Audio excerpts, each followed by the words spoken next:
Javi, ¿por qué los jóvenes cada vez ganamos menos dinero? El dinero, tal y como lo conocíamos, está roto. Los gobiernos, para emitir dinero, necesitaban tener oro detrás que respaldase ese dinero. La deuda que podían adquirir estaba limitada a las toneladas de oro que tenían que almacenar en los bancos centrales del país para poder emitir moneda. Todo el dinero, tal y como lo conocemos, dejó de servir para ahorrar. La mitad de los jóvenes ya no es capaz de, ahorrando solamente, poder comprar una vivienda en propiedad. ¿Cuándo yo puedo empezar a invertir? El problema y la bendición en el sistema capitalista es que el winner take it all, el ganador se lo lleva todo. Cuando uno sabe cómo invertir su dinero, puede gastar más dinero. Hay distintos tipos de inversiones. Lo primero que deben de comprender es que la tranquilidad financiera se consigue ¿Cómo sé cuándo comprar un tipo de acción y cuándo venderla? esperar a invertir a tener más dinero. Ese es el mayor error que la gente comete. Las familias tienen menos hijos, la población está más envejecida y los trabajadores jóvenes tienen que sustentar al grueso de trabajadores mayores que se va jubilando. Totalmente cierto que nos acercamos a una especie de reset poblacional, que el dinero es un tema muy político. El dinero influye tanto en la vida de las personas que desde los distintos ámbitos políticos se quiere manipular y modular el mensaje sobre el dinero. ¿En qué invierte principalmente el gobierno nuestro dinero? ¿Y cuándo estallará todo esto? Ya está estallando realmente. A la de tres. Acabamos de grabar una pedazo de entrevista con Javi Linares, uno de los mayores expertos en asesoramiento financiero. Hemos hablado sobre cómo comenzar desde cero con las inversiones, dónde invertir, cómo está el mundo hoy financieramente. ¿Realmente se avecina una gran crisis? ¿Realmente va a haber un colapso en las pensiones? Bueno, pues la verdad ha sido espectacular poder tener una conversación con él. Que sepáis que en la descripción tenéis material gratuito que él regala. El 24 de septiembre va a estar haciendo un stream directo, así que bueno, tenéis más información ahí. Espero que disfrutéis de la entrevista. Javi, si ahora despertara alguien de un coma después de 100 años, ¿qué le dirías de cómo está la economía hoy en día? Qué buena manera de empezar, muy buena. Es un ejercicio interesante y yo lo que le diría es que el mundo como lo conocía en su día o como lo conocían sus padres ha cambiado, porque las reglas financieras ya no son igual de como eran hace 30 o 40 años, donde ahorrando, teniendo un trabajo y siendo responsable, te garantizabas que te iba a ir bien, que ibas a poder tener un techo para tu familia, una segunda residencia al día de mañana y un buen patrimonio que dejarle a tus hijos. Y esto es así principalmente porque el dinero, tal y como lo conocíamos, está roto. Está roto porque hasta 1970 los gobiernos, para emitir dinero, necesitaban tener oro detrás que respaldase ese dinero. Entonces, la cantidad que los gobiernos podían gastar, la deuda que podían adquirir, estaba limitada a las toneladas de oro que tenían que almacenar en los bancos centrales del país para poder emitir moneda. De esta manera, se mantenía una tendencia en la que si tú eras capaz de ahorrar y lo guardabas en un banco, en una cuenta remunerada, en un depósito, te pagaban bastantes intereses, los precios de las cosas más o menos se mantenían estables o subían un poquito cada año, pero tú con tu ahorro, con los ascensos en el trabajo, podías optar a comprarte una casa y optar a acumular un buen patrimonio. Pero todo eso se rompió. Se rompió porque los gobiernos decidieron que querían endeudarse más, que no querían tener que acumular más oro para poder emitir más moneda. Y con esto el dinero, tal y como lo conocemos, dejó de servir para ahorrar. Y por tanto, lo que le diría a este joven es que tiene que entender el sistema financiero y monetario en el que está, porque si no, solamente con un trabajo y con unos ahorros se va a ver cómo están la mayoría de jóvenes en España, que han pasado en 2006, 2007, de tener un 60-70% de ellos un piso en propiedad a apenas un 32-34%. Es decir, la mitad de los jóvenes ya no es capaz de, ahorrando solamente, poder comprar una vivienda en propiedad. Porque con la ruptura del dinero, con la ruptura del sistema financiero y con este nuevo modelo, los sueldos se han estancado, la productividad se ha estancado y solamente los que tienen activos financieros pueden tener un buen futuro y pueden acumular un patrimonio. Los que simplemente se dedican a ahorrar ven que tienen un euro o un dólar que, aunque tengan poquito a poco más en el banco cada año que pasa, pueden comprar menos y menos y menos cosas.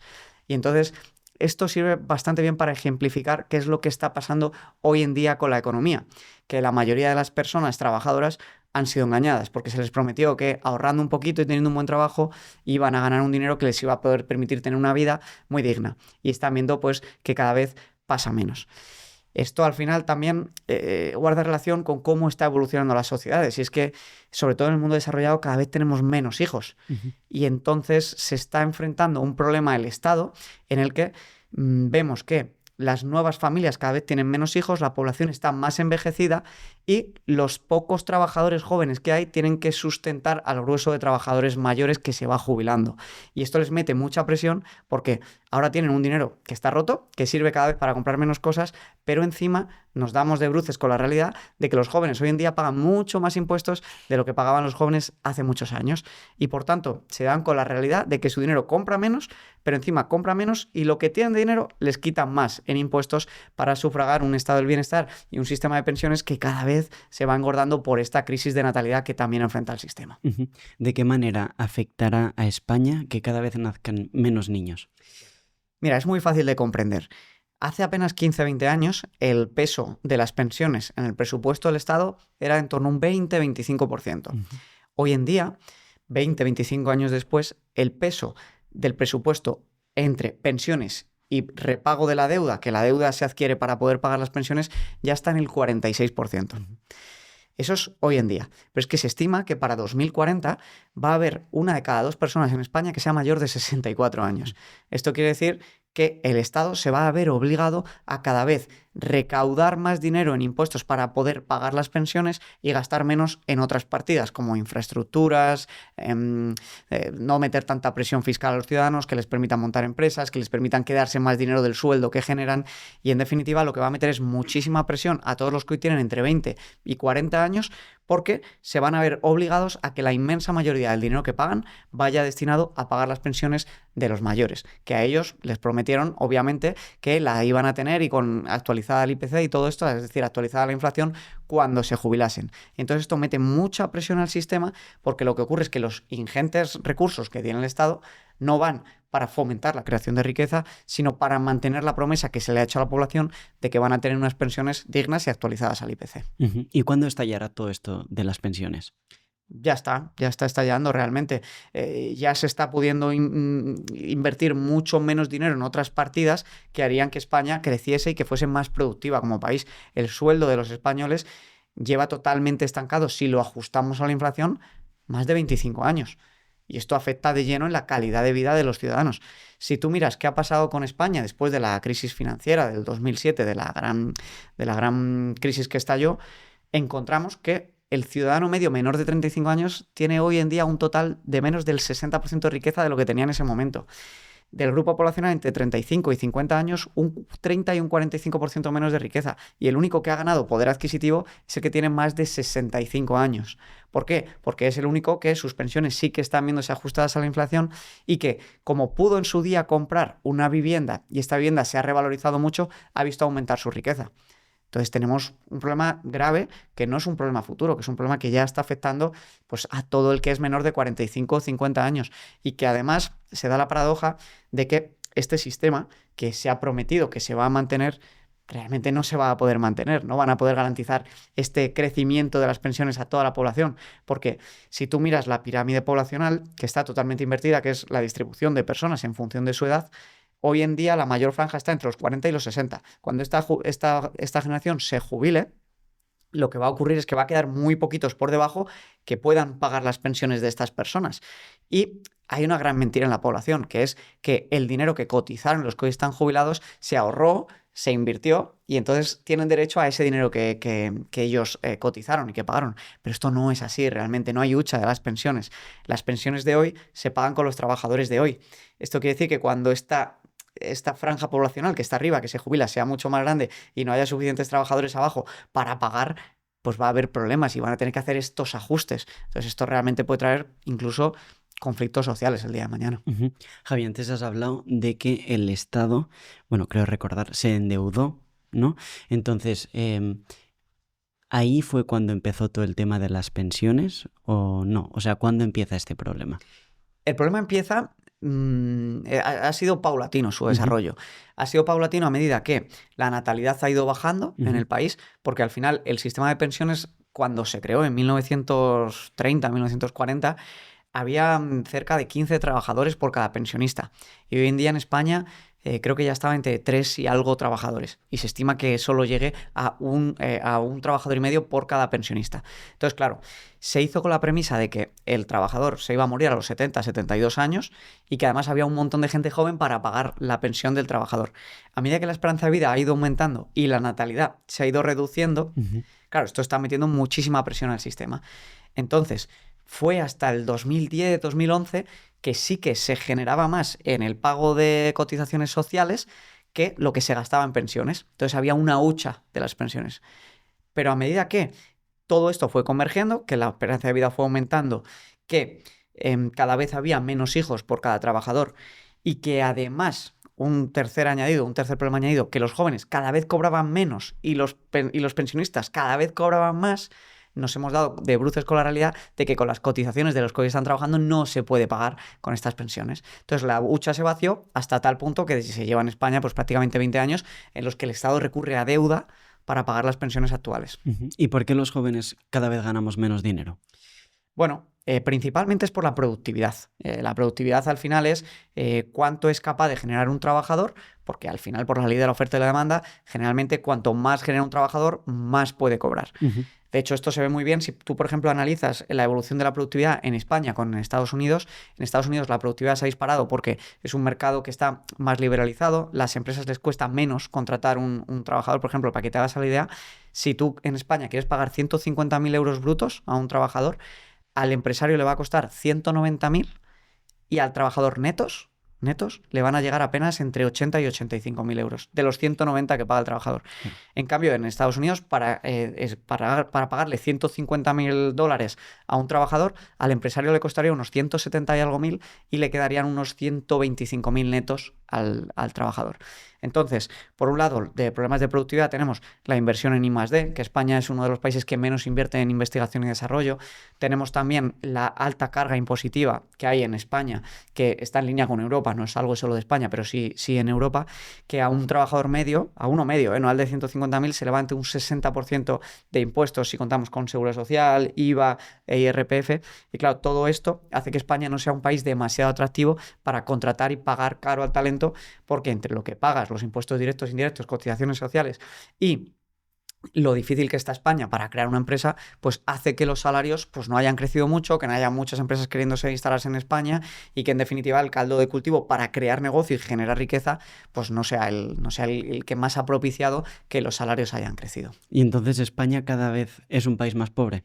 Sin duda alguna, sin duda alguna. Al final, esto se puede ver muy claro con temas como este que comento. Si los jóvenes menores de 35 hoy en día tienen un 50-70% menos de riqueza de la que tenían hace 20 años, yo creo que la respuesta es clara. Obviamente es un país más pobre.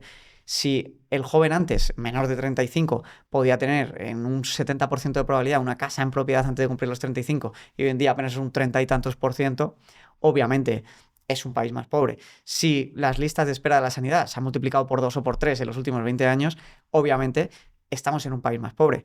Si dentro de la Unión Europea somos el segundo país con más desempleo juvenil, obviamente estamos en un país más pobre, ¿no? Entonces, si además nuestro sueldo medio lo comparas con los países de la OCDE, de la organización que mire los países desarrollados, pues es de los más bajos, pues lamentablemente en los países ricos somos de los más pobres. ¿Y por qué ahí os da la sensación de que muchos jóvenes a veces vivimos una vida que no nos podemos permitir, ¿no? O sea, ahora coges un vuelo y puedes irte de manera barata a Londres, la mayoría tenemos Netflix, Amazon. Entonces, España es un país más pobre, pero los jóvenes viven como ricos muchas veces.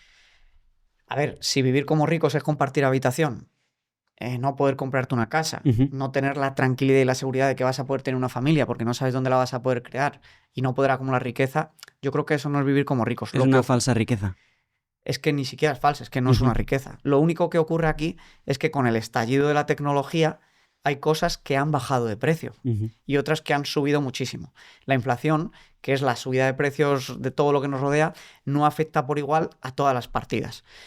Y entonces, ¿qué ocurre? Que con el desarrollo tecnológico que ha habido, hay cosas como las que comentas, pues los vídeos en línea se han vuelto mucho más baratos. Los ordenadores son más baratos hoy de lo que eran hace 20 años y funcionan mucho mejor.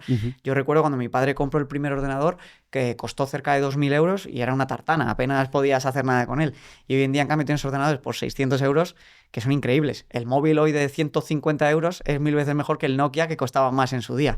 Entonces, todas estas cosas que tú has mencionado, incluso, por ejemplo, los viajes se han vuelto mucho más baratos de lo que antes era, pues, poder viajar a Bali o a Indonesia. Pero si miramos la evolución del precio de las viviendas, la evolución del precio de las acciones, de los fondos indexados, del oro, de los activos, de esas propiedades que tú vas a tener y se van a quedar en tu vida, realmente se han encarecido infinitamente. Y eso es la posesión de esos activos, de tu vivienda, de poder comprar empresas, de poder comprar acciones, de poder comprar oro, de poder comprar cosas que realmente te van a aportar seguridad y estabilidad a largo plazo, se ha ido de precio tanto que los jóvenes pues se han empobrecido muchísimo, ¿no? Y esto es, entre otras cosas, por este problema que tenemos del sistema financiero, que lo que ha hecho es hinchar muchísimo los precios de los activos financieros, subirlos muchísimo de precio y bajar el precio de todo lo que no es relevante en nuestra vida. Pero no nos engañemos. La gente dice que hoy los jóvenes gastan más que los jóvenes hace 20 años. Y no es verdad. Gastan más en euros sin ajustarlos a la inflación, esos euros. Pero si los ajustas a la inflación, los jóvenes gastan de media un 30-40% menos en ocio de lo que gastaba el joven de 2006. De hecho, hay una anécdota muy graciosa. Yo, pues hoy en día me va muy bien, pero yo soy muy de barrio, vengo de Vallecas, y yo me acuerdo del Cani de mi barrio. Cuando yo era jovencito, el Cani de 20 años en mi barrio tenía un Seat León y un piso en propiedad y estaba con la choni de turno. Hoy en día ese Cani tiene un patinete eléctrico en vez de un coche y comparte habitación en vez de tener un piso en propiedad. Entonces, no es cierto que los jóvenes vivan mejor. Es cierto que los jóvenes tienen más comodidades y más gasto fácil, ¿no? Y más cosas una inmediatas. menor educación financiera, quizá, porque lo poco que ganas te lo gastas a la que puedas, pues quizá de fiesta a veces. No, de hecho es lo que te digo, los jóvenes gastan menos que antes, incluso de fiesta, si lo ajustamos a la inflación. El problema ahora es que los jóvenes no pueden acceder a cosas más importantes y más relevantes. Y la gente pone el foco en que el joven gasta mucho en viajes, pero no es cierto. O sea, los datos te muestran que no es cierto. Todos los estudios sobre el gasto medio, que esto lo hace Banco de España y no es algo que sea manipulable, lo que dice es que el joven hoy gasta mucho menos de lo que gastaba el joven en su día y ha conseguido acumular mucho menos riqueza, pese a gastar menos en ocio, de lo que acumulaba el joven en su día. Por la sencilla razón de que los sueldos no han subido al mismo ritmo de lo que ha subido el precio de la vivienda, de lo que ha subido el precio de los fondos indexados, del oro, de las acciones, de todos los activos realmente importantes que te permiten acumular riqueza. Y por tanto el joven se está quedando fuera de poder de verdad crear una vida rica con seguridad y en la que vas poco a poco acumulando patrimonio y por tanto sientes que no estás siempre viviendo al día, teniendo que compartir habitación y pues todos estos fenómenos que hoy vemos hoy en día. Y Javi, bueno, dos preguntas. Si el dinero fuera un idioma, lo primero es ¿por qué no nos lo enseñan desde bien pequeños a saber controlar nuestras finanzas? Y lo segundo, ¿cuánta fluidez crees que tendríamos los españoles? Respondiendo a tu primera pregunta, yo creo que hay dos factores principalmente claves por las que no se enseña desde pequeños. Lo primero de todo es que por nuestras raíces, en Europa en general, el dinero es un tema tabú e incluso considerado de mala educación. Preguntar cuánto ganas, cuánto tienes, cómo lo gestionas, cómo lo inviertes. Y por nuestras raíces incluso nos han hecho sentir algo de culpa si queremos conseguir dinero, si queremos acumular dinero, si queremos incluso vivir de las rentas el día de mañana. Se ha hecho un tema tabú y un tema por el que parece que hay que avergonzarse. Entonces, obviamente hay mucha gente que tiene una mentalidad muy negativa hacia el dinero. Y lo segundo también es que el dinero es un tema muy político. O sea, el dinero influye tanto en la vida de las personas que desde los distintos ámbitos políticos se quiere manipular y modular el mensaje sobre el dinero. Y eso hace que los políticos no se pongan de acuerdo en poder dar una educación financiera buena, universal y sin conflictos políticos. Pero además hay otro añadido más que ahora se me viene a la cabeza, y es que cuando tú miras el patrimonio de los políticos, no hay apenas políticos que acumulen patrimonio, al menos lícitamente. Y eso quiere decir que ni siquiera hay educación financiera en nuestra clase política. Entonces es un combo peligroso. Y si el dinero fuese un idioma, pues yo creo que sería parecido al chino en la sociedad española. Muy poca gente realmente entiende las bases del dinero, pero yo creo que este podcast y esta conversación nos puede servir muy bien para poder darles una serie de reglas, porque además, Luis, lo que ocurre con el dinero de verdad es que hay tantos intereses en el sistema financiero porque mueve tanto dinero que se intenta sobrecomplicar. Pero realmente cualquier ciudadano, tenga la edad que tenga y tenga el contexto social y político y cultural que tenga, puede, con 5 o 6 tips básicos, reglas básicas que seguir, coger el control de su dinero y garantizarse que le va a ir bastante bien económicamente. Porque antes de ir a ello, ¿crees que a alguien le interesa, has hablado un poco de ello, ¿no? Que no sepas gestionar tu dinero y que tenga que salir gente como tú a explicarnos a todos cómo se hace? Yo sinceramente creo que sí. ¿Por qué? Porque cuando alguien tiene dinero, cuando alguien acumula un patrimonio, empieza a ser un poquito más libre. Porque si tú tienes 15.000, 20.000 euros de gastos anuales y tienes 70.000 en el banco, a que igual si tu jefe te cae fatal no le aguantas tanto las tonterías. A que igual te planteas emprender y tomar tu camino con tu proyecto de vida. O incluso a que igual si el futuro de tu país no pinta muy bien, coges tu dinero y empiezas en otro país. Entonces el tener a la gente asfixiada, viviendo mes a mes, ayuda mucho a que sea una población más controlable y más mansa. Incluso si lo conectas con la idea de las ayudas, al gobierno puede que le interese más que la población esté dependiente y que requiera de ayudas, porque eso va a hacer que se garantice siempre su voto y que se garantice que el ciudadano piense que necesita al político para tener una vida próspera y rica, cuando no es para nada así. Entonces yo sí que creo que hay muchos intereses políticos para que realmente la gente no coja el control de su dinero, se plantee cómo funciona el dinero y cree una vida donde es más rico, más libre y se siente más pleno, porque cuando uno es más libre puede tomar mejores decisiones y pensar más a largo plazo y no tanto a corto plazo. Pero además se me ocurre ahora mismo que también cuando uno es consciente de cómo funciona el dinero y sabe administrarlo, generarlo, invertirlo para crear más dinero, puede empezar a ser más crítico con cómo invierte el dinero, el gobierno, el dinero que recauda de sus ciudadanos. Y decir, esto igual no tiene tanto sentido. O, ostras, las pensiones no son sostenibles. ¿Qué estáis haciendo? ¿Por qué me decís que sí si no lo son claramente? Y puede empezar a pedir cuentas más lógicas y racionales al gobierno. Y el gobierno puede dejar de hacer promesas más cortoplacistas porque el ciudadano le exige, digamos, una manera de pensar más madura y más a largo plazo. ¿En qué invierte principalmente el gobierno nuestro dinero? En pensiones. 1 de cada 2 euros se van a pensiones, a pagar las pensiones, junto con la deuda. Una partida muy chiquitita, defensa, creo que es un 1% del dinero que se invierte. Sanidad y educación es un 13-14% de todo el dinero que se invierte. Entonces, realmente hemos creado una especie de país en el que lo único que vamos a hacer durante los próximos 30 años es extraer el dinero de los menores de 45 y 50 años para pagar las pensiones. Y cada vez va a ir a más. Y no tengo yo nada en contra de los jubilados, porque a los jubilados se lo han prometido y les han dicho que esto iba a ser así. Pero el problema que tenemos es que hemos creado un país donde es muy difícil invertir en otras cosas que sean más productivas, en facilitar empresas que adopten e inviertan en inteligencia artificial, en empresas que tengan exención de impuestos si contratan a X trabajadores jóvenes, y que son cosas que mueven la economía y que permiten que crezca. Entonces estamos en un país que es muy difícil porque la inmensa mayoría del músculo financiero de lo que recauda el gobierno va para pagar las pensiones. Y en medio de tanto caos, incertidumbre, si cualquier persona quiere empezar a invertir, ¿cómo lo hacemos? Porque yo estoy entre ellos. Muy bien. Lo primero es entender que invertir es lo que te va a permitir protegerte y beneficiarte del sistema financiero en el que vivimos. Déjame explicarte antes de decir a la gente en qué debe de invertir o cómo debe invertir, por qué debe de invertir, ¿vale? ¿Tú me dirías que las casas hoy están más caras o más baratas que en el año 2000? ¿Más caras? Más caras en euros. Porque en el año 2000 un piso medio en Madrid o en Barcelona costaba 100.000 euros y hoy en día cuesta 400.000, 4 veces más. Cualquier persona te diría que están infinitamente más caras. Sí. Es obvio. Pero ¿y si te digo que, por ejemplo, en términos del precio del oro, la vivienda se ha abaratado casi 3 veces? ese piso de 100.000 euros costaba 11 kilos de oro en el 2000. Ujú. En el 2025 apenas cuesta 3 kilos y poco de oro. Esto es lo que es invertir, ¿de acuerdo? Es coger tus euros y tus dólares y cambiarlos por activos que se van a revalorizar a largo plazo y van a crecer más de lo que sube de precio las cosas que nos rodean. Van a subir más de lo que sube la inflación.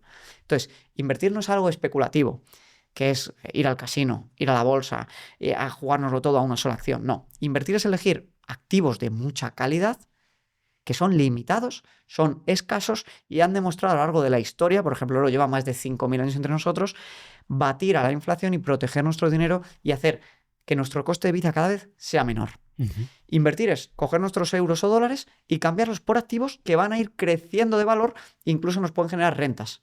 Y incluso algún día podremos vivir de nuestro patrimonio y no tener que trabajar activamente.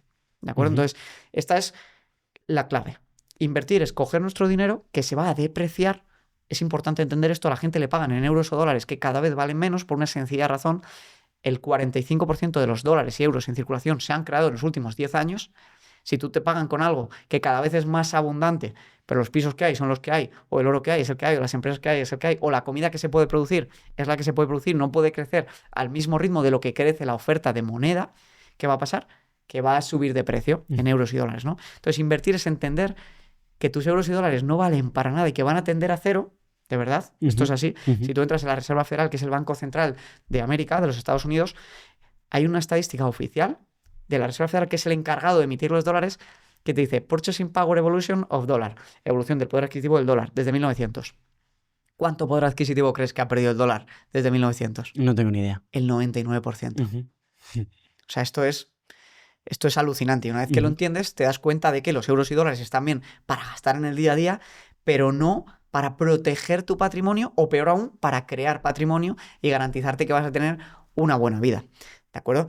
Entonces, entendido esto, lo que hay que entender es que hay distintos tipos de inversiones. Vale, pero y entonces antes, si por ejemplo, podrías poner dos personas, por ejemplo, una que hubiese invertido X dinero en oro o en lo que Ujú. quieras en los años 2000 Sí. o como prefieras, y otra persona que no, Muy que buen no haya ejemplo. invertido, ¿no? Para entender cuánto dinero tendrían ahora 25 años después. Es súper buen ejemplo, Ujú. mira.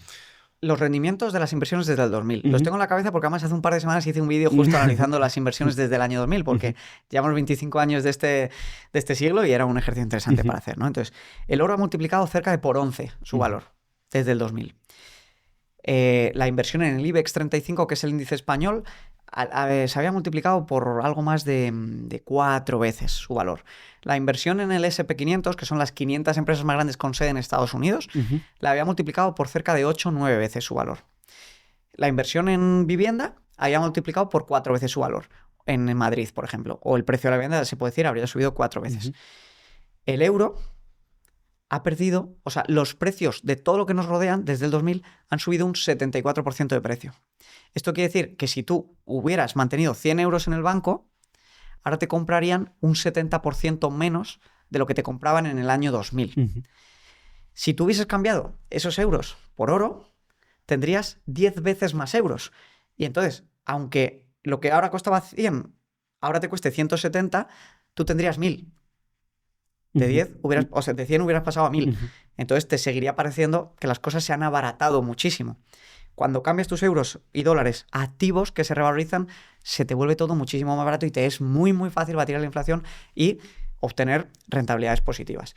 Para ponerlo históricamente en el contexto, por ejemplo, la bolsa, más entendida como los fondos indexados, que te permiten invertir en, digamos, diversificando en las 500 empresas más grandes de Estados Unidos a través de los índices, como es el SP500, históricamente ha dado un 11% de rentabilidad anual compuesta. Ujú.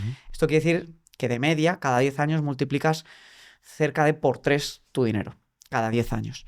Y esto es como tú proteges tu patrimonio. Ujú.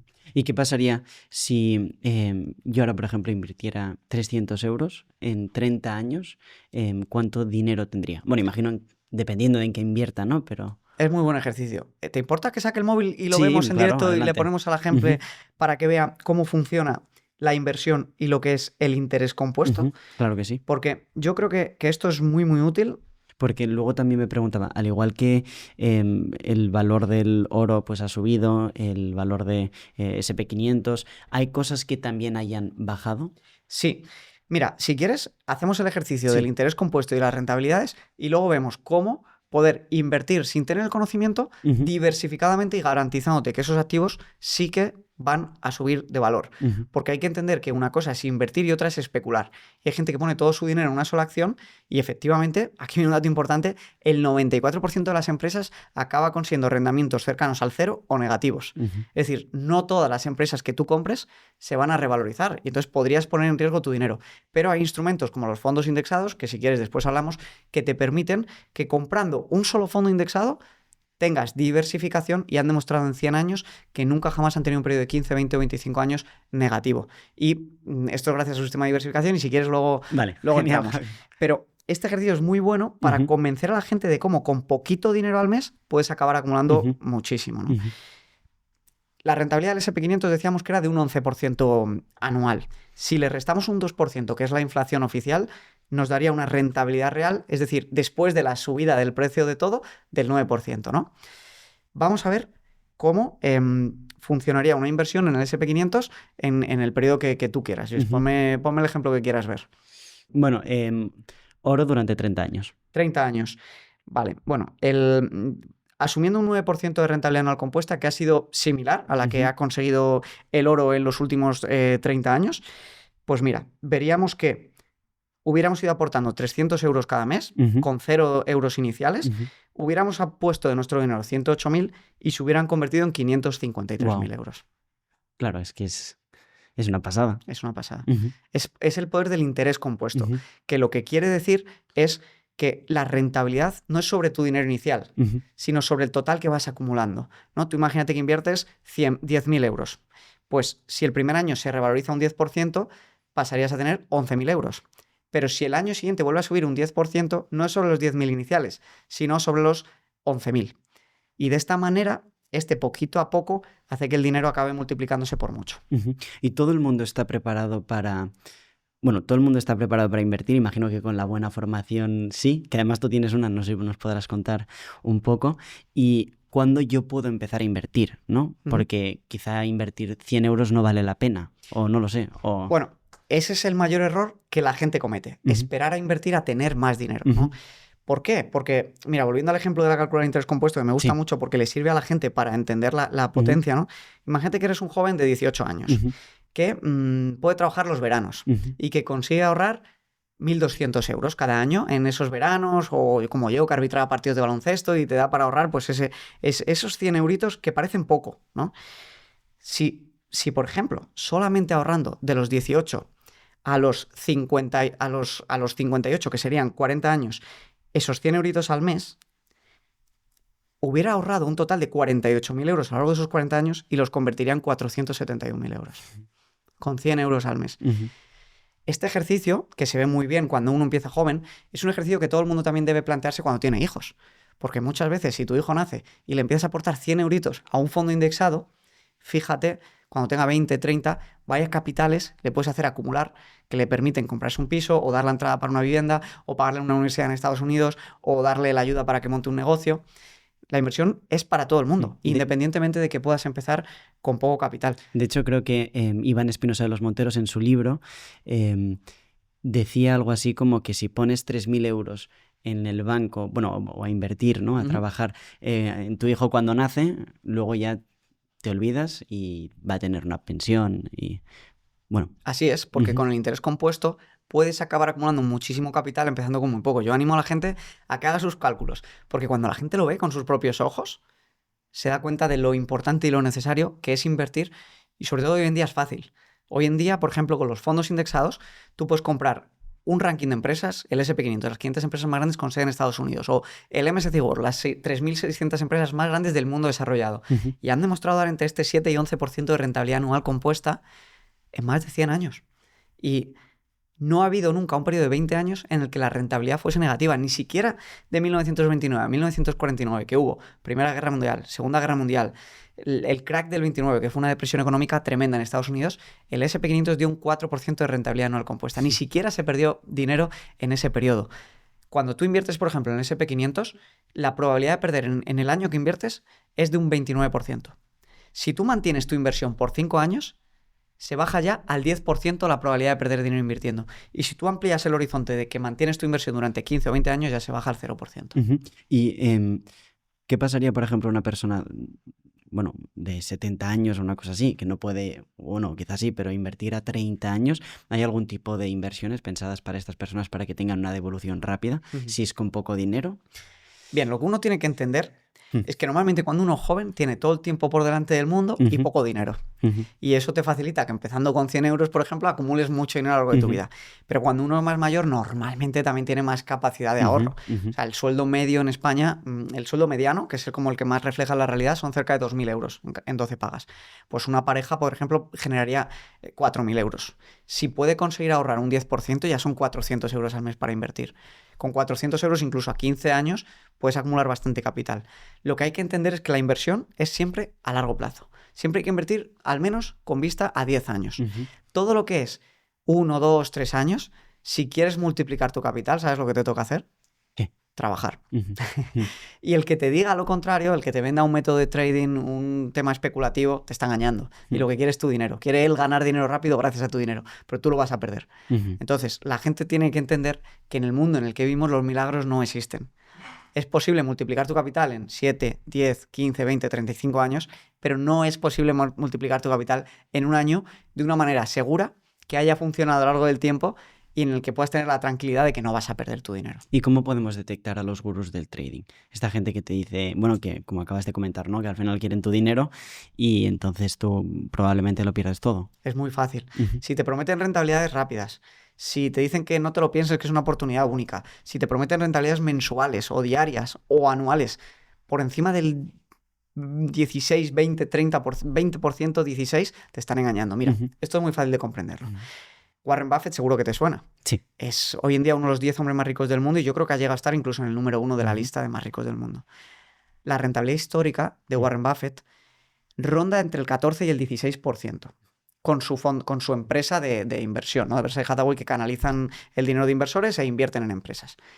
Si Warren Buffett se ha logrado convertir en el 10º hombre más rico del mundo con un 14-15% de rentabilidad anual compuesta, ¿tú ahora te crees que hay un tío en Instagram que te va a vender un método por poco dinero que te promete un 20, 30, 40% anual?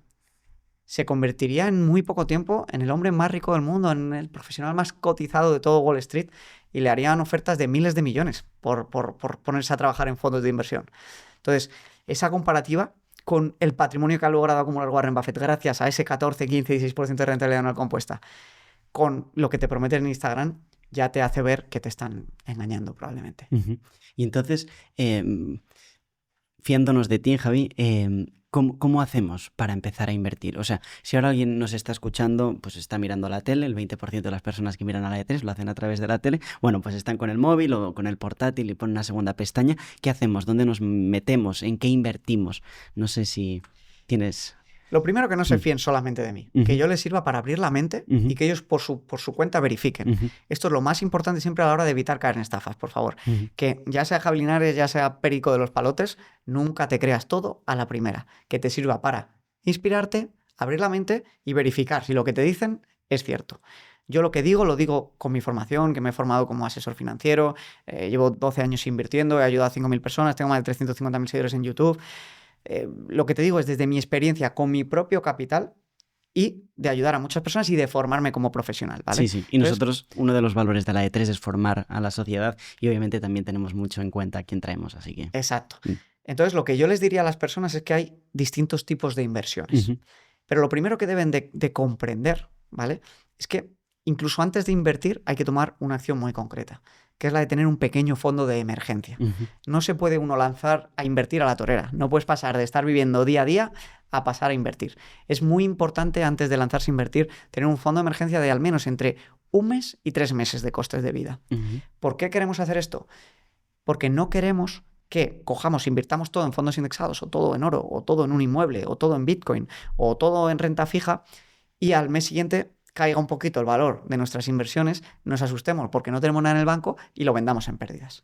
Esto es lo primero que la gente tiene que entender, que todas las inversiones pueden tener poco riesgo o mucho riesgo, pero lo que sí que siempre tienen es volatilidad, que es que el precio de las inversiones fluctúa. Entonces, entendiendo esto, tienes que entender que invertir no es como tener el dinero en una cuenta remunerada en el banco, que lo metes y te dan un 2% anual sí o sí y nunca lo ves bajar. Tú cuando inviertes cambias tu dinero por un pedacito de oro, por participaciones de empresas, por pedacitos de Bitcoin o un Bitcoin. Y ese precio va fluctuando. Aunque a la larga acabe creciendo, puedes tener probabilidad de que en un periodo corto valga menos de lo que has metido. Entonces, para protegernos de este impasse de volatilidad, hay que tener el fondo de emergencia, ¿vale?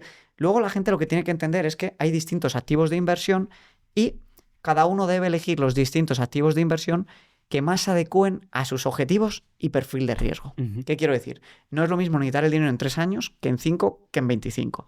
Y en función de cuándo los necesites, tu experiencia y tu tolerancia a esa volatilidad, puedes elegir unos activos que a lo mejor tienen más volatilidad, fluctúa más su precio, pero a largo plazo incluso te dan más rentabilidad. O otros que fluctúan menos, pero la rentabilidad también es menor.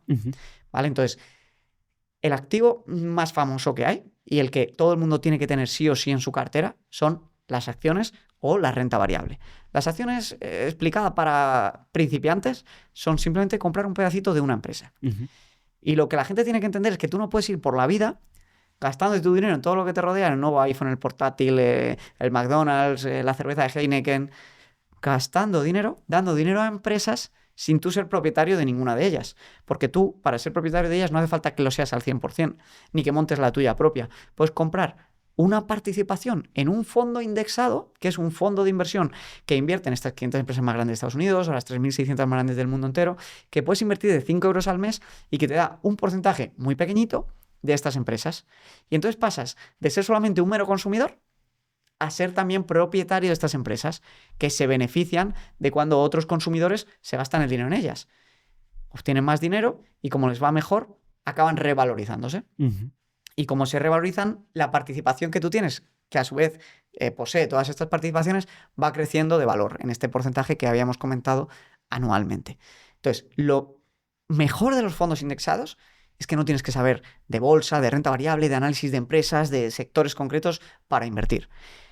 Porque, como te decía, tú inviertes en un ranking que es dinámico, no es estático. Lo que quiere decir que es dinámico es que tú inviertes en las 3.600 empresas más grandes del mundo desarrollado de hoy, pero ese ranking se va actualizando día a día, ¿vale?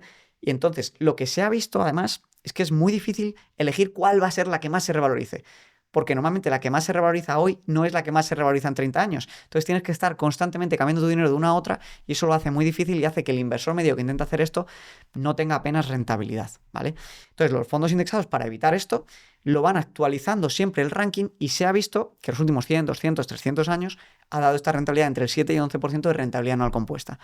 Y la magia es que permite que inviertas sin tener ese conocimiento, simplemente pudiendo ver que este índice, este fondo indexado, lleva 100 años dando esta rentabilidad, pasando desde guerras mundiales hasta pandemias, hasta crisis, hasta absolutamente todo tipo de situaciones, porque la economía va creciendo, cada vez hay más dinero en el sistema, cada vez las empresas ganan más dinero gracias a que hay más dinero en el sistema, la innovación en la tecnología permite que haya modelos de negocios cada vez más óptimos, se gana más dinero con menos trabajadores, los márgenes de beneficio cada vez son mejores y eso hace que se revaloricen las acciones en general.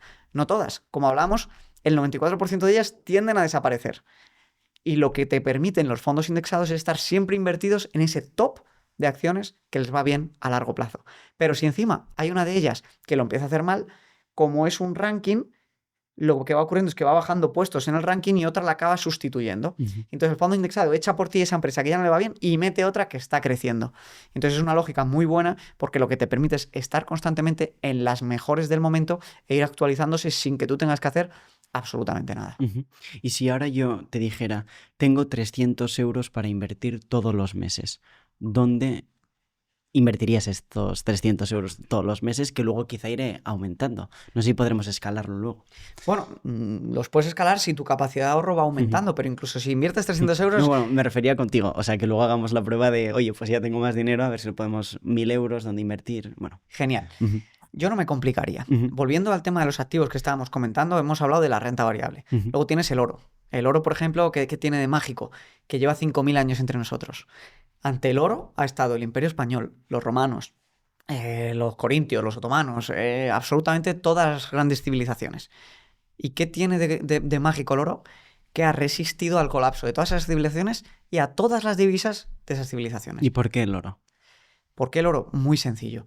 ¿Te acuerdas que hablábamos que el euro y el dólar es totalmente... es un artilugio que han creado los estados para poder gastar más, endeudarse y tal? Y que cada vez hay más y más y más y no es nada escaso. Pues el oro es lo opuesto. Tu oro hay el que hay en el mundo y no puedes minar mucho más rápido y se estima que las reservas que hay son las que hay y eso hace que el ser humano le dé un valor. Porque todo el mundo...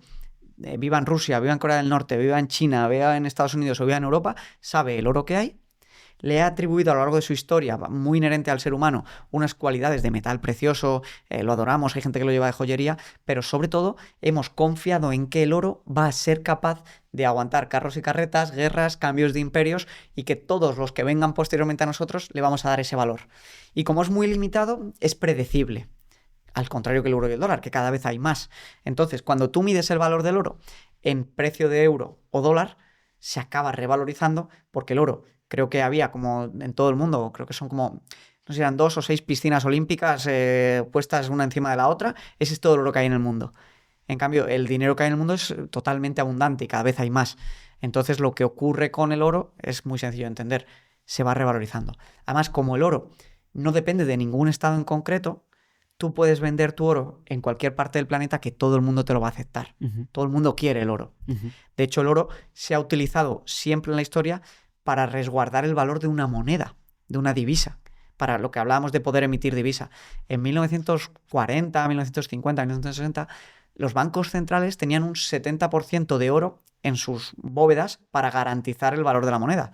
Hoy en día solo tienen un 10%. Por eso el valor de la divisa ha caído y cada vez puede comprar menos, ¿no? Entonces, aparte de oro, por ejemplo, tenemos Bitcoin, que es muy parecido al oro, pero digital, es un dinero, una especie de oro programado en software. Se sabe que va a haber 21 millones, no se puede modificar el código, se envía en un momento, es muy fácil de guardar, es pseudoanónimo, tiene ciertas características con oro y ciertas mejoras. Tenemos también los inmuebles, ¿no? Entonces, si tú me dices que necesitas invertir 300 euros, ¿yo qué haría? Mantenerlo muy sencillito. Quizá cogería esos 300 euros e invertiría un 75% en fondos indexados como el S&P 500 o MSCI World. ¿Cuál es mejor de los dos? Bueno, históricamente ha sido un poquito más rentable el S&P 500 que el MSCI World, pero a cambio estás menos diversificado. Porque estás solo en la economía americana, o al menos en las empresas que tienen la sede en Estados Unidos. Si el día de mañana, por ejemplo, Europa empieza a tirar más que Estados Unidos, pues al MSCI World le irá mejor. O, por ejemplo, por darte otro ejemplo, yo en el que invierto es el MSCI ACWI, que es el que invierte en todos los índices, en todas las empresas de todo el mundo. ¿Por qué? Porque, oye, se ve claramente que la tendencia de población está creciendo mucho más en Asia que en el resto de Occidente y con el ACWI tienes exposición a Asia también. Entonces recordemos cómo funciona el fondo indexado, que va rebalanceando a las empresas más grandes. Entonces lo que consigues diversificando más entre empresas es garantizarte que sea la región del mundo la que más crezca económicamente, tu dinero va a ir poquito a poco fluyendo ahí. Entonces te vas a beneficiar con la revalorización de las empresas. Entonces, ¿cuál es mejor? Si analizamos cuál es mejor por la rentabilidad pasada, la realidad es que el S&P 500 ha sido el más rentable en los últimos 30 años. Si tú lo que quieres es... No me importa a lo mejor la máxima rentabilidad, pero me quiero garantizar sí o sí diversificación y que me va a ir bien pase lo que pase si a Estados Unidos no le va tan bien, pues por ejemplo el ACWI, que es el All Country World Index en inglés, de todos los países, pues el ACWI es el más diversificado y el que más seguridad te puede dar en ese sentido. ¿Y el otro 25%? El otro 25%, yo personalmente lo invertiría como un 15% en Bitcoin y un 10% en oro, o incluso un 20% en Bitcoin y un 5% en oro. Pero eso es mi caso. Recuerda que aquí, a la hora de invertir, no hay una cartera de inversión que sea mejor que la otra. Hay distintas carteras de inversión que se componen de distintos activos, como habíamos visto, oro, Bitcoin, acciones, inmuebles y renta fija. Entonces, según cómo tú los combines, vas a tener una cartera con más rentabilidad esperada o menos rentabilidad esperada, y siempre hay que entender que a más rentabilidad esperada, más volatilidad, más probabilidad de que un año puntual perdamos dinero, aunque a largo plazo sea segura, ¿vale? En un año puntual, más, digamos, parecido a una montaña rusa sea el camino. Eso va a ser siempre así. Entonces, cada persona debe entenderse Y para esto está muy bien, si quieres, que comentemos el recurso que le vamos a dejar gratis a la gente, que es el kit de preparación financiera, que van a poder hacer su primer presupuesto, ver cuánto dinero deberían tener ahorrado según su edad, según un estudio de Fidelity, y su primer test de riesgo, para que entiendan qué tipo de inversión deberían ser y en función de eso escoger cómo crear su cartera de inversión, ¿no? Porque si tú me dices, Javi, yo es que lo que no quiero es de ninguna manera que mi dinero en un año puntual pueda caer más de un 25%. Pues entonces deberías escoger una composición de activos diferente a la mía, que a mí me da igual que un año puntual mi dinero caiga un 35% porque lo que quiero es la máxima rentabilidad vista a 10 años. ¿Y por qué a ti te da igual? ¿Y por qué? O sea, ¿y cuál es tu caso, perdón? O sea, ahora mismo, claro, es que esto era un ejemplo, pensaba que estabas hablando en realidad, ¿no? Pero he escuchado que, no sé si tú inviertes el 50% de tu dinero o qué porcentaje de tu dinero inviertes tú y por qué. Yo de mi patrimonio... Ujú. Tengo todo el dinero invertido, excepto mi fondo de emergencia. Que mi fondo de emergencia en mi caso son 3 meses de costes de vida personal y de los costes laborales de mi empresa. Para que si hay algún problemilla yo tenga 3 meses para tirar, de poder cubrir gastos sin tener que vender mis inversiones. Y luego ese dinero que tengo invertido, todo este dinero, todo patrimonio que tengo invertido, quitando mi vivienda principal, lo que es invertido de verdad, está en un 70-75% renta variable, 20% Bitcoin y 5% oro, más o menos. Eso es como yo estoy invertido. ¿Pero por qué? Porque yo quiero maximizar al máximo mi rentabilidad vista a 10, 15, 20, 25 años. ¿Y qué porcentaje de nuestro sueldo deberíamos invertir las personas normales? Pues mira, esto es una muy buena pregunta y una regla muy sencilla de finanzas personales que te lo aclara, ¿vale? Es la regla del 50-30-20, que es el objetivo al que la gente debería de poder optar. La regla del 50-30-20 está muy bien porque te da claridad en cuanto a cómo gestionar tu dinero y te dice que el 50% debería ir a costes fijos, que básicamente es vivienda, salud y comida. El 30% debería ir a costes variables, que son aquellos que, oye, todo el mundo tiene que gastar en ocio, todo el mundo tiene que gastar en ropa o en viajes o en el coche, pero lo podemos modular, ¿no? En función de cómo te vaya, pues puedes comprarte un coche mejor o ir en autobús, depende, ¿no? Y el 20% restante debería ir al ahorro y a la inversión. El ahorro hasta que tenemos el fondito de emergencia y luego todo el dinero restante invertirlo. Y entonces, esto lo que te dice es que deberías intentar ahorrar un 20% de tu sueldo. ¿Por qué? Porque si lo piensas, cada 5 meses acumulas un sueldo completo que además una vez que lo inviertes se va revalorizando, se va multiplicando y lo que te permite es en 5, 10, 15 años tener un patrimonio muy bueno que ya crece por sí solo y que incluso va a llegar a un punto en el que tu patrimonio crezca a más ritmo del dinero que tú ganas cada año. Porque si tú tienes 100.000 euros invertidos y crece un 11%, va a crecer 11.000. Pero el día que tengas 300.000 euros invertidos, tú a lo mejor ganas 20.000 euros, pero va a crecer un 10% tu patrimonio ese año y has ganado 30.000 euros. Entonces, ese punto acaba llegando cuando tienes un poquito de paciencia con la inversión y es cuando consigues primero la tranquilidad financiera y luego la tan ansiada libertad financiera. Claro, eso es. Te iba a preguntar más sobre la diferencia entre la tranquilidad y la libertad financiera. La tranquilidad financiera es muy fácil de conseguir. Realmente. La tranquilidad financiera se consigue cuando, punto número 1, entiendes cómo funciona el dinero y entiendes tus números, que esto es muy importante, por eso también los recursos del kit de preparación financiera les dejamos el Excel de control de presupuesto, que es el primer paso que todo el mundo debe hacer, sentarse y ver cuánto dinero gasta, cuánto dinero gana y cuánto dinero gasta, pero sobre todo dónde se le va ese dinero, porque muchas veces nos damos cuenta que tenemos un 5 o 10% del dinero en cosas que se nos van, de suscripciones antiguas que teníamos que no usamos, o gastos superfluos que no nos dan ninguna felicidad y que podemos recortar. Y que quede muy claro que yo no soy fan de recortar por recortar. A mí me gusta gastar dinero, porque cuando uno sabe cómo invertir su dinero, puede gastar más dinero. Yo empecé, bueno, esto lo cuento porque es un poco anécdota, pero yo empecé a controlar un poco mis ingresos y mis gastos en un Excel gracias a que te escuché en una entrevista que hiciste. Qué bueno. Entonces, bueno. Pues es muy interesante porque esto te da tranquilidad. A la gente al principio le da ansiedad enfrentarse a esta situación de, ostras, ¿en qué se me está yendo el dinero? Me da miedo verlo. Pero cuando tú lo bajas al Excel, empiezas a poder crear un plan. Sabes la situación que tienes ahora, el dinero que tienes, el dinero que debes, los ingresos, los gastos. Puedes recortar donde no te hace feliz y puedes ver que a lo mejor sí que puedes sacar un 5, 10 o 15% de tus ingresos para ahorrar y para invertirlo, ¿no?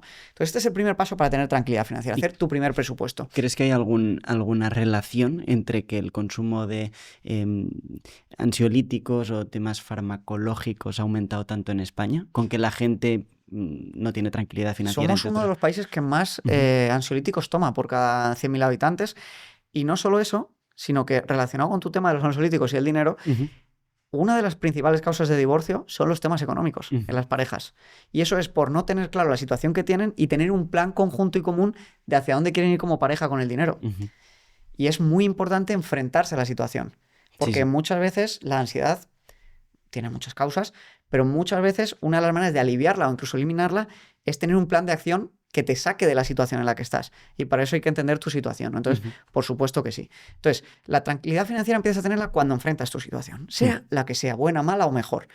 Y cuando empiezas a formarte y a entender cómo funciona el dinero y empiezas a ver que ahorrando un poquito, en 5 o 10 años vas a tener una situación radicalmente distinta, pero en 15, 20, 25 vas a poder comprarte la segunda residencia, ayudar a tus hijos a que se casen, a que tengan una mejor casa, que te cambia la vida.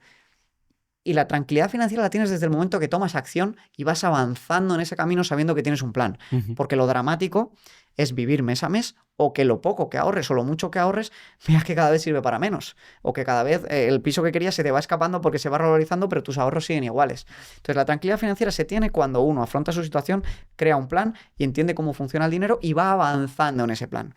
Y la libertad financiera como tal se entiende que es más difícil de conseguir porque hay que tener más paciencia, que se da cuando tú podrías vivir de tu dinero, de los dinero que tienes invertido, sin trabajar nunca y sin que se te acabe.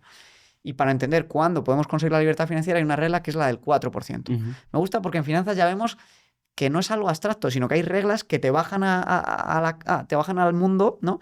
Cómo comportarte o qué hacer para conseguir lo que quieres. Esta regla del 4% al final lo que dice es que como más o menos una buena cartera de inversión puede crecer entre un 7 y 11%, si tú vendes, retiras o tienes una cartera que te genere rentas del 4% anual, ese 4% que consumes se compensa con la revalorización que tiene el dinero que dejas invertido. Porque la gente que tiene dinero no vende el dinero para vivir de él, sino que lo convierte en carteras de rentas para que le generen rentas sin que deje de estar invertido. Esto es un error que la gente que no tiene dinero no sabe que la gente lo hace así. La gente rica no tiene el dinero en el banco, lo tiene invertido y vive del dinero que le pagan sus inversiones. Entonces, lo que dice la regla del 4% es que ese 4% tú lo puedes retirar año a año sin que se te acabe nunca e incluso mientras se va revalorizando. Y entonces, con este 4% podríamos calcular, en función del dinero que tengamos invertido, cuánto tendríamos de renta. Si, por ejemplo, tenemos invertidos 500.000 euros, que ya hemos visto que se puede llegar con 100, 200, 300 euros de inversión, podríamos tener una renta vitalicia anual de 20.000 euros que podemos consumir y además nuestro dinero poquito a poco va a estar invertido y va a seguir creciendo y no se va a acabar nunca. ¿Y cuál es la regla de, bueno, espero no estar inventándomela, pero a la hora de comprar un coche, hay una que puede ser que se llame la del 35%? Sí, esta regla lo que pasa es que se ha complicado mucho en los últimos años, porque los coches han subido tanto de precio que para la mayoría de la población es ya muy, muy difícil poder ejecutarla, ¿no? Esta regla, al final, lo que la gente sobre todo tiene que tener en cuenta en el tema del coche es, en la medida de lo posible, nunca financiarlo. ¿Por qué? Porque cuando tú financias, el interés compuesto puede jugar a tu favor, ya lo hemos visto con las inversiones, ¿no? Como poquito se convierte en mucho o en contra. En los préstamos funciona en contra. Si tú coges un préstamo al 8%, tú te has endeudado por 10.000 euros y si tardas 8 años en pagarlo, acabas devolviendo 20 y algo mil euros. Entonces, esto es lo que tiene que entender la gente. Sobre todo, por favor, que intenten no financiarlo en la medida de lo posible. Y la regla de 35% lo que quiere decir, o quería decir en su día, es que no gastes más de un 35% de tu sueldo anual en el coche. Esto, claro, teniendo en cuenta que el sueldo medio son 24.000 euros, le complica mucho a la gente porque se tiene que comprar un coche de 7.000 euros. Claro. Entonces esto hay que ponerlo en contexto con, oye, cómprate un coche que no te haga quedarte sin ahorros, que te permita tener dinero invertido y de segunda mano a ser posible hasta que te puedas permitir uno mejor. Pero es importante entender que esta regla yo con la que más lo relaciono, por ejemplo, es con la regla del 50-30-20, en el que ese 30% de tu sueldo puede ir a gastos variables donde entra tu coche. Entonces, si el pago de tu coche entra de ese 30% de gastos, pues gástate lo que quieras. ¿Por qué? Porque no te va a poner en peligro el otro 20% de ahorro, que es lo realmente importante, ¿no? Capturar un poquito del dinero que nos entra cada mes y poder ahorrarlo e invertirlo a largo plazo, que es lo que sí que nos hace libres, felices y tranquilos. Y Javi, ¿hay algún tipo de empresas en las que sea recomendable invertir ahora mismo, más allá del SP500, desgranándolo? Por ejemplo, las empresas farmacéuticas, ahora que cada vez hay una población que es más mayor, ¿no? Y así continuará siendo pues por ahora. Ahora mismo estamos también en guerra en distintos puntos, está subiendo el dinero, ¿no? bueno, que invierten los países en los ejércitos. Entonces, empresas militares, empresas farmacéuticas, quizá empresas que extraen algún tipo de mineral raro. Bueno, no sé si podrías hablarnos de ello. Claro, te voy a explicar lo difícil que es escoger un sector o una empresa concreta. Tú me comentabas, Javi, las empresas farmacéuticas saben que la población envejece. Claro. Vale. ¿Cuál es el principal país que más dinero gasta en sanidad? Que acaba yendo a las farmacéuticas. Estados Unidos. ¿Qué está pasando con Estados Unidos? Que la población se ha cansado, han visto que gastando mucho más dinero por ciudadano que en Europa tienen un peor servicio, acaban pagando mucho más y los medicamentos cuestan mucho más en Estados Unidos que en Europa. Sí. Y ahora el presidente lo que está diciendo es que va a presionar un montón a las farmacéuticas para que bajen el precio de los productos en Estados Unidos, Claro. pudiendo bajar mucho los beneficios de este tipo de empresas. Lo mismo pasa con las aseguradoras. La aseguradora más grande de Estados Unidos lleva una caída del 55%. Y eso que es la dueña de la patente de Ozempic, que se ha puesto tan de moda en Estados Unidos para el tema de la pérdida de grasa y todo esto. Es muy difícil escoger un sector porque hay que pensar que la valoración de las empresas los inversores la hacen a futuro. Y entonces la mayoría de noticias que hoy tenemos ya se descuentan del precio, ya se tienen en el precio. Un sector que ha funcionado muy bien sí que ha sido el de defensa. Ha multiplicado por 2 la mayoría de las empresas, incluso por más, de defensa, a raíz de la guerra de Ucrania y todo esto. Pero el problema de intentar perseguir una tendencia es que es muy difícil saber si llegas tarde a esa tendencia. Y si llegas tarde ya ha tenido la revalorización y luego lo que incluso puede haber es una corrección. Entonces tú al entrar tarde te comas la corrección. Por eso a mí me gusta tanto la inversión indexada en fondos, porque invierten en todos los sectores. Y si un sector gana peso, las empresas del sector van a ganar peso y van a crecer más y van a aportar rentabilidad a tu cartera. Si yo me tuviese que mojar, yo intentaría estar en la tendencia más clara que hay hoy en día, que es la de la tecnología. Yo prefiero estar invertido en tecnología que en defensa, o en tecnología que en salud. ¿Por qué, además? Porque tanto la defensa como la salud son sectores que están muy, muy regulados. Entonces dependes más del marco jurídico político que del desempeño de esas empresas. Y yo no quiero invertir a largo plazo y que mis resultados vengan en función de cómo lo haga el presidente de turno, ¿no? En función del marco jurídico que quiera crear. Por eso es tan interesante el no quedarte con un sector concreto, aunque suene muy sexy, querer adivinarlo y diversificar. Porque diversificando es como tú te garantizas y te aseguras que vas a tener muy buenos retornos a largo plazo. Y esto se ve muy claro con un ejemplo, el sector del automóvil. En 1900, cuando comenzó los automóviles, se crearon, creo que fueron más de 400 empresas de automóvil en Estados Unidos. Pues apenas solo 10 existían 40 años después. Pese a que hoy en día todos conducimos automóviles. Entonces tú puedes haber adivinado la tendencia, pero no haber adivinado cuál va a ser la empresa que gana esa tendencia. Claro. Y el problema y la bendición en el sistema capitalista es que, ¿qué ocurre? Se crea una gran tendencia, la inteligencia artificial. ¿Y qué ocurre? Que todo el mundo quiere ser el ganador. Entonces todo el mundo empieza a meter muchísimo dinero en sacar la gran empresa. Pero ¿qué ocurre? Que en la mayoría de sectores el winner take it all, el ganador se lo lleva todo. Y además, cada vez, a medida que el sector crece, se vuelve más y más difícil competir, porque como el premio es tan grande, hay mucha gente que se lo quiere llevar, mucha gente mete mucho dinero a fondo perdido y acaba no siendo rentable. Claro. Eso lo eliminas mucho con la diversificación. Javi, nos has contado sobre en qué hay que invertir, pero yo ahora te pregunto, ¿cómo invertimos, ¿no? Ahí existen los brokers, no sé si podrías hablarnos de ello. Sí. Tenemos la gran suerte de que hoy en día, en 2025, es muy fácil invertir. Hace 30 años no era fácil invertir porque los grandes bancos tradicionales dominaban el panorama y solo ofrecían los productos de inversión buenos a los clientes con muchísimo dinero e incluso a ellos les aplicaban unas comisiones bestiales, pero bestiales. En cambio, hoy en día se puede invertir sin comisiones y desde muy poquito dinero, 5, 10, 15 euros al mes, porque se pueden comprar participaciones fraccionadas de los ETFs, de los fondos indexados, y entonces tú puedes invertir de esta manera diversificando desde muy poquito dinero al mes. Entonces, ¿cómo invertir? Pues hoy en día la verdad es que es muy sencillo. Hay distintos bancos y brokers, yo no quiero hacer publicidad de ninguno, pero hay, por ejemplo, MyInvestor, Trade Republic, N26, Freedom24, Interactive Brokers, que te permiten crearte una cuenta gratuita e invertir sin comisiones en muchos de los casos de los que hemos hablado. Y entonces, cuando tú tienes tu fondo de emergencia, pues puedes empezar ya y decir, oye, voy a meter una orden de compra periódica de 50, 100, 200 euros, 300, 5.000, lo que cada uno pueda y quiera, a un fondo indexado. Entonces tú lo único que tienes que garantizarte es de que cada inicio de mes en tu cuenta hay el dinero suficiente para poder hacer la compra de ese dinero. y entonces él automáticamente te va a ir haciendo esa compra periódica. Ujú. Esto es lo que se conoce como DCA, que es Dollar Cost Averaging, que es ir comprando un poquito cada mes. Ujú. También puedes invertir de golpe el dinero que tú quieras, y no hay ningún problema. Pero están estas dos modalidades, ¿no? Y la realidad es que es totalmente sencillo. Depende del activo que quieras comprar. Necesitas un fondo de inversión, necesitas un ETF, o puedes comprar el propio Bitcoin en un exchange, o puedes comprar un fondo de renta fija.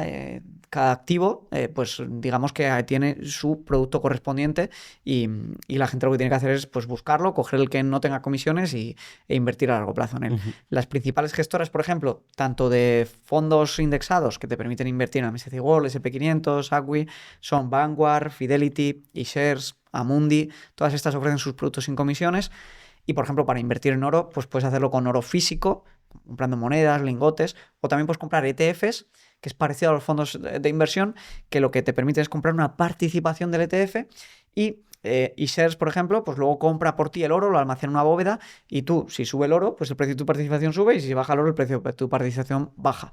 Y esto lo puedes hacer desde 20-30 euros al mes. Entonces, la gente no tiene excusas para empezar a invertir. ¿Y cómo sé cuándo comprar un tipo de acción y cuándo venderla, ¿no? Ujú. Me interesaría más también saber cómo venderla.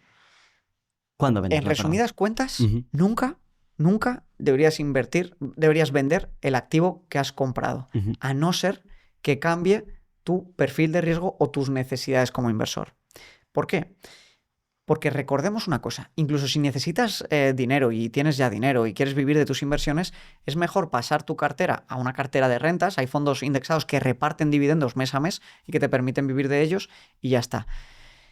Si necesitas vender tu dinero porque te ha surgido un imprevisto, es que no tienes tu fondo de emergencia. Ujú.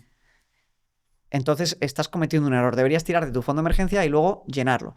Si lo que quieres es disfrutar del dinero de tus inversiones, es mucho mejor que la conviertas en rentas y te genere esas rentas. O bueno, si te quieres comprar una segunda vivienda, entonces sí que puedes vender una parte de tu cartera y convertirla, ¿no? Entonces, pero te viene dado por una necesidad tuya. Ujú. Pero nunca deberías vender porque el mercado baje o porque el mercado suba. Por ejemplo, hay una estadística muy buena que es que se ha demostrado que es incluso más rentable invertir en máximos históricos del mercado Ujú. que en momentos de no máximos históricos. ¿Por qué? Muy sencillo, porque el mercado va continuamente marcando nuevos máximos históricos, porque está diseñado para subir, porque el 79% de los años son positivos, y todo esto quiere decir que aunque el mercado esté subiendo, no deberías vender tus inversiones. Pero es que cuando baja, menos aún, porque cuando las grandes empresas del mundo están en rebajas porque ha pasado algo en el mercado que ha metido miedo, lo que realmente ocurre es que están en rebajas, y la gente, cuando le ponen sus Nike en rebajas, tiende a comprar más, pero en cambio se asusta cuando los mejores activos del mundo están en rebajas, ¿no? No debería ser así. Entonces, lo mejor que uno puede hacer es dejar que esas inversiones crezcan y luego ir vendiendo poquito a poco o convirtiéndolo en rentas que le permitan vivir de sus inversiones. Ujú. No sé si respondo a tu No, pregunta. respondes perfectamente, y además yo no sabía, que no sé si puedes explicar un poquito más sobre bueno, lo que has hablado ahora de las rentas. Ujú. Sí, al final, como hablamos, hay distintos tipos de cartera de Ujú. inversión. Si tú, por ejemplo, lo que quieres es, eres joven o eres medianamente joven, tienes 40 o 50, y lo que quieres es que a tus 70 tener muy buen patrimonio, Ujú. lo mejor es no tener inversiones que generen rentas, entre comillas. ¿Por qué? Porque cuando tú recibes rentas, cuando recibes dividendos, tienes que pagar impuestos. Ujú. Entonces, ¿qué ocurre? Que estás sacando del dinero de tus inversiones un dinero que te van a restar un 20% en impuestos. Ujú. Entonces, estás frenando un poquito el interés compuesto. En cambio, si tú ya tienes un dinero grande y tú lo que quieres es dejar de trabajar, o simplemente no dejar de trabajar, pero compensar o sea, compaginar tu sueldo con un extra de tus inversiones, Ujú. pues no pasa nada, hay que pagar impuestos y se pagan y ya está, ¿no? En función de que quieras rentas o no rentas, hay fondos indexados que se llaman de acumulación o de distribución. Ujú. De acumulación es cuando el fondo recibe los dividendos de las empresas que tiene y los reinvierte por ti sin que llegue a ti ese dinero en comprar aún más participaciones. Entonces el fondo de acumulación siempre se va a revalorizar más Ujú. que el fondo de distribución, porque el fondo de distribución coge los dividendos y te los pasa a ti directamente. Entonces se va a revalorizar, pues, los dividendos que te da a ti menos de lo que lo haría el de acumulación, ¿vale? Entonces, esto en función de tú, si ya quieres vivir de tus inversiones o que tus inversiones te generen un complemento al sueldo, eliges un fondo o eliges otro. Ujú. ¿Y qué hay de los bienes inmuebles? ¿Tú qué aconsejas? ¿Comprar una casa, alquilar una casa, invertir? Y si es así, pues ¿de qué manera? Muy interesante la pregunta. Lo primero que hay que distinguir es entre la compra para vivir Ujú. uno mismo y la compra para invertir. y alquilarlo a un tercero. Ujú. ¿De acuerdo? Esto es importante distinguirlo porque yo no tengo una opinión negativa hacia la compra de inmuebles, ni para vivir ni para invertir. Ujú. Ahora bien, lo que hay que entender es que los inmuebles son como las acciones. Puede ser una muy buena compra, puede ser una muy mala compra. ¿Cuál es una muy buena compra? Pues una muy buena compra ha sido un piso en Madrid en 2015. Después de la gran crisis que hubo, yo, por ejemplo, compré un piso en Sánchez Vallecas, en La Gavia, por 120.000 y lo vendí en 2022 por 190.000 euros. Pero además yo solo puse 60.000 euros de esa vivienda de 120.000, con lo que la rentabilidad de esos 60.000 euros ha sido muy grande, porque con 60.000 compré algo que valía 120.000 y luego lo vendí por 190.000 y yo solo debía ya 40.000 de hipoteca y entonces obtuve 150.000 euros menos los impuestos correspondientes con solo 60.000 euros que puse de inicio. Wow.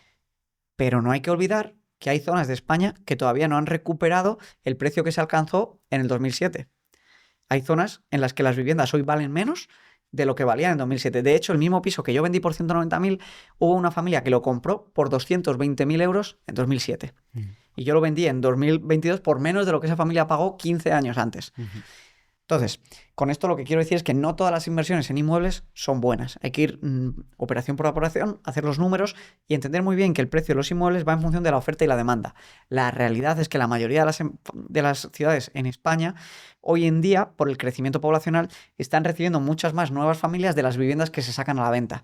Y eso ha hecho que, especialmente desde el pinchazo de la crisis, se estén revalorizando mucho, mucho, mucho la vivienda. Luego, en la compra, por ejemplo, tanto para vivir como para invertir, influye mucho la financiación que saques. Obviamente, muy poca gente compra los pisos al contado, ¿no? De la gente de clase media, por lo menos. Entonces, influye mucho el tipo de la hipoteca que tú tengas. No va a ser lo mismo la cuota mensual que pagues si pagas un 1,85 a tipo fijo, como hay hipotecas hoy en día, que si la contrataste la hipoteca cuando estaban al 3,5 a tipo fijo. Se te va a encarecer mucho más esa cuota y los números van a salir peor. Total, que me parece muy bien comprar un inmueble para alquilar, pero hay que hacer muy, muy bien los números. Esto nosotros enseñamos a hacerlo y es algo que no es demasiado complejo y que se puede estudiar.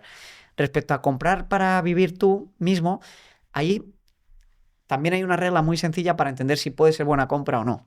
Lo primero, atender a dónde estás comprando para ver si es una ciudad que tiene crecimiento económico, crecimiento de población y que hay más gente de la que quiere vivir, de la que nuevos inmuebles sacan a la venta. Eso quiere decir que a 10, 15 años se va a revalorizar. Pero luego también es entender que tienes que hacer un análisis personal de cuánto tiempo vas a estar tú en la vivienda. Porque si tú vas a comprar ese inmueble para mudarte a los 2 años, incluso aunque se revalorice un 15%, puedes perder dinero en él. Porque tú cuando compras un inmueble en España pagas de entre un 7 y un 15% en impuestos en la compra y en la venta. Entonces, normalmente se recomienda que compres un inmueble en el que al menos vayas a vivir 7 o 10 años para que puedas rentabilizar y amortiguar ese precio de los impuestos de tiempo a revalorizarse, hayas amortizado hipoteca y te puedan salir los números. ¿Aconsejarías a alguien invertir en una casa, en su propio barrio? Recuerdo que comentaste en alguna entrevista que no siempre era lo mejor. Claro, pongamos un tema en contexto, ¿no? Yo hablo mucho de la diversificación y de la gran suerte que tenemos de, estando en España, poder comprar empresas con sede en Estados Unidos, empresas con sede en China o con sede en Alemania, ¿no? Pero especialmente, por ejemplo, Estados Unidos es una región que crece mucho más económicamente que España y que sus empresas se han revalorizado mucho más que las empresas en España. Entonces, a mí lo que no me gusta es las personas que tienen todo concentrado en donde viven. Tienen su trabajo en Tarrasa, por ejemplo, o tienen su trabajo en la zona de aquí cerca de Barcelona, trabajan en la SEAT y tienen el piso en el pueblo más cercano a la SEAT. ¿Qué pasa si la SEAT se va de esa población? Y resulta que la SEAT da empleo al 80% de esa población. Que esa población va a entrar en depresión, los precios de las casas se van a hundir, encima te vas a ver en el paro y todo tu patrimonio va a ir a menos. Entonces, para mí, no es un problema el hecho de tener una casa en propiedad donde vives y trabajas. El problema sería no tener inversiones luego, por ejemplo, en renta variable diversificadas internacionalmente.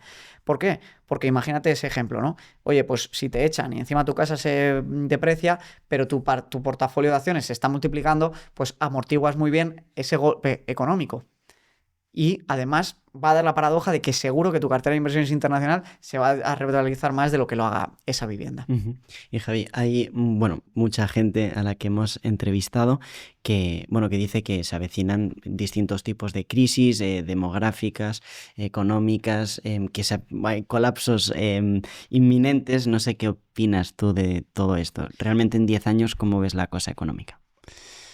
Yo lo que veo es que lo que va a ocurrir Ujú. son dos cosas. Es totalmente cierto que nos acercamos a una especie de reset poblacional. O sea, esto es así, no estamos teniendo hijos. La fertilidad o la natalidad, mejor dicho, está totalmente desplomada en Europa. Y está habiendo un reemplazo poblacional porque están entrando un montón de inmigrantes que tienen 4 hijos por madre Ujú. y los europeitos blanquitos tienen 1. Entonces, va a haber un reemplazo, sí o sí, poblacional en Europa, ya lo hay. Ya hay ciudades donde el 50% de la población menor de 20 años es musulmana, por ejemplo en Bruselas, y esto es una tendencia que está pasando en toda Europa poco a poco. Muy sencillo, porque en el mundo occidental no se tienen hijos. Y esto agrava mucho lo que hablamos, el problema de las pensiones. ¿Por qué? Porque se ha visto, y esto no es que yo sea racista ni muchísimo menos, yo soy un inmigrante y yo estoy a favor de la inmigración legal 100%, pero se ha visto que, por ejemplo, en Finlandia y en Holanda se han hecho estudios de a ver cuánto aportan los inmigrantes de primera y segunda generación en función de su origen, y quitando los inmigrantes que vienen de países desarrollados, los que vienen de países como África o tal, suponen una carga muy grande para el sistema contributivo. Es decir, los políticos permiten la inmigración ilegal para solucionar a corto plazo el problema de ingresos del Estado, porque como se supone que son jóvenes y no van a consumir recursos de sanidad y de pensiones, van a aportar, pero se ha visto que a lo largo de esa vida ese inmigrante consume más recursos del Estado de los que aporta, ¿vale? Entonces tenemos un problema de la sostenibilidad de pensiones y del estado del bienestar en toda Europa. En Europa más que en Estados Unidos, que en Estados Unidos tienen otros problemas, pero más que en Estados Unidos porque en Europa no sube la productividad. Y esto quiere decir que tenemos el problema de las pensiones con una productividad que no sube y que, por tanto, pues los estados tienen muy complicadas su sostenibilidad del propio estado del bienestar, sanidad, educación y pensiones, que son los pilares básicos del estado del bienestar, ¿no? Entonces, sin duda alguna. Ahora bien, ¿debe de hacerte eso a ti como ciudadano pensar que está todo perdido? En absoluto. ¿Por qué? Por la misma razón que porque desde el 2000 se te hubiera abaratado entre 3 las casas y hubieras convertido tu dinero en oro o en acciones y hubieras podido comprar el triple de casas de las que compras con tus euros, si tomas la acción adecuada, ¿no? Entonces, que digamos que la tendencia de Europa concretamente no sea buena económicamente, no quiere decir que a ti como ciudadano no te pueda ir bien, porque tú puedes protegerte cambiando tus euros por otros activos como el oro, como la renta variable internacional, que se van a revalorizar, que le van a ir genial y que te van a permitir que a ti, incluso aunque al resto de ciudadanos le vaya un poco peor, a ti te vaya mejor que al resto de ciudadanos. Y yo creo que en lugar de que el ciudadano se preocupe tanto de las tendencias estructurales, que está bien que se preocupe para que tome conciencia y obligue a sus políticos a no engañarles y a tomar las acciones adecuadas para revertir estas tendencias, lo que sobre todo el ciudadano debe hacer siempre es tomar el control y no bloquearse y hacer lo que está en su mano. No, o sea, la solución individual está clarísima. O sea, la gente tiene que aprender y empezar a invertir. Bueno, porque sí, por lo que comentas y comenta tanta gente que ha pasado por la E3 y por 1000 podcasts, no vamos a tener pensiones. Nosotros mismos tenemos que solucionar el problema que no saben gestionar pues desde arriba, ¿no? Pero preguntándote, ¿tú qué solución ves colectiva? O sea, ¿qué debería hacer España o qué debería hacer la Unión Europea? La Unión Europea lo que debería hacer es... Bueno, de hecho hay un informe que emitió Mario Draghi que explica muy bien lo que debería hacer la Unión Europea, que es el ex banquero central que dicen que salvó el euro en 2012 y todo esto, que es desregular.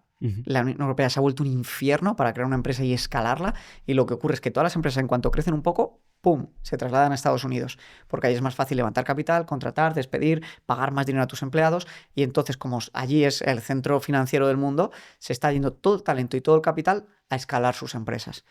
¿Y qué pasa? Que si se van allí luego acaban pagando impuestos allí y no en Europa. Y todo tu talento se quiere ir para allá.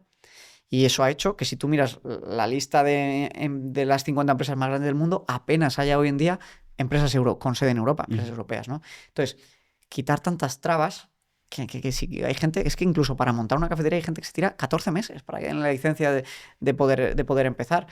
Fomentar que se contrate jóvenes, reducir la carga fiscal a los jóvenes, para que sea más barato contratar a alguien joven, no tengas que pagar tantas cotizaciones sociales, tantos impuestos, entonces le vaya más dinero al ciudadano, que además el ciudadano cuando tiene el dinero sabe cómo gestionarlo y sabe cómo reinvertirlo y todo el mundo quiere que le vaya mejor y la gente, yo lo veo cuando hablo con emprendedores jóvenes como vosotros o como yo o como la gente que tengo en mi entorno, cuando tú estás montando un negocio quieres reinvertir y quieres contratar el mejor talento y no te da miedo pagarle, pero claro, si antes de eso te han quitado un montón de dinero en impuestos y te ponen un montón de trabas y te da miedo iniciar un nuevo negocio porque no sabes si es del todo legal, si estás incumpliendo una normativa, si la normativa europea va contra la española o no, pues te paralizas y no entra talento y las universidades no se vuelven competitivas y como todo el dinero se va a pensiones no puedes invertir en investigación, ciencia y desarrollo y es un cúmulo, es un círculo vicioso que pone muy muy difícil que Europa le vaya a ir bien. O sea, yo soy muy pesimista con el futuro de Europa, la verdad. ¿Y qué piensas de entonces medidas que toma, por ejemplo, el Estado español de crear un salario mínimo